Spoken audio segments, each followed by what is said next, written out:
وظیفوں میں جو آج کل لوگ پڑ گئے ہیں، اس کا ایک بہت بڑا نقصان یہ ہے، جس کی وجہ سے میں وظیفے کی طرف لوگوں کو نہیں لے کے جاتا، کہ لوگ اللہ سے مانگنا گڑ گڑانا اس سنت سے محروم ہو رہے ہیں۔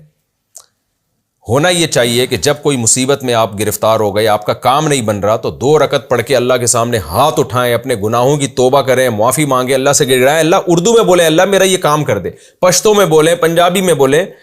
گڑ گڑائیں بھکاری بن کے۔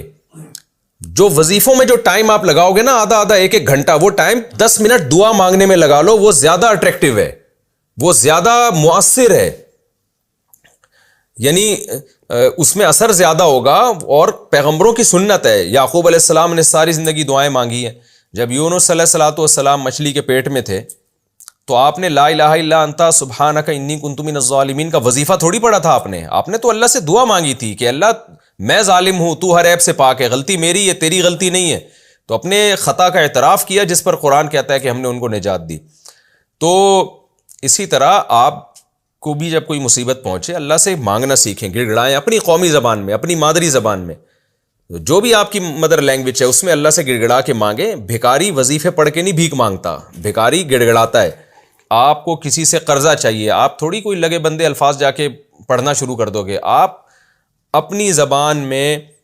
اس کو اس طرح سے اس کے سامنے بھکاری پن دکھاؤ گے، اور اس سے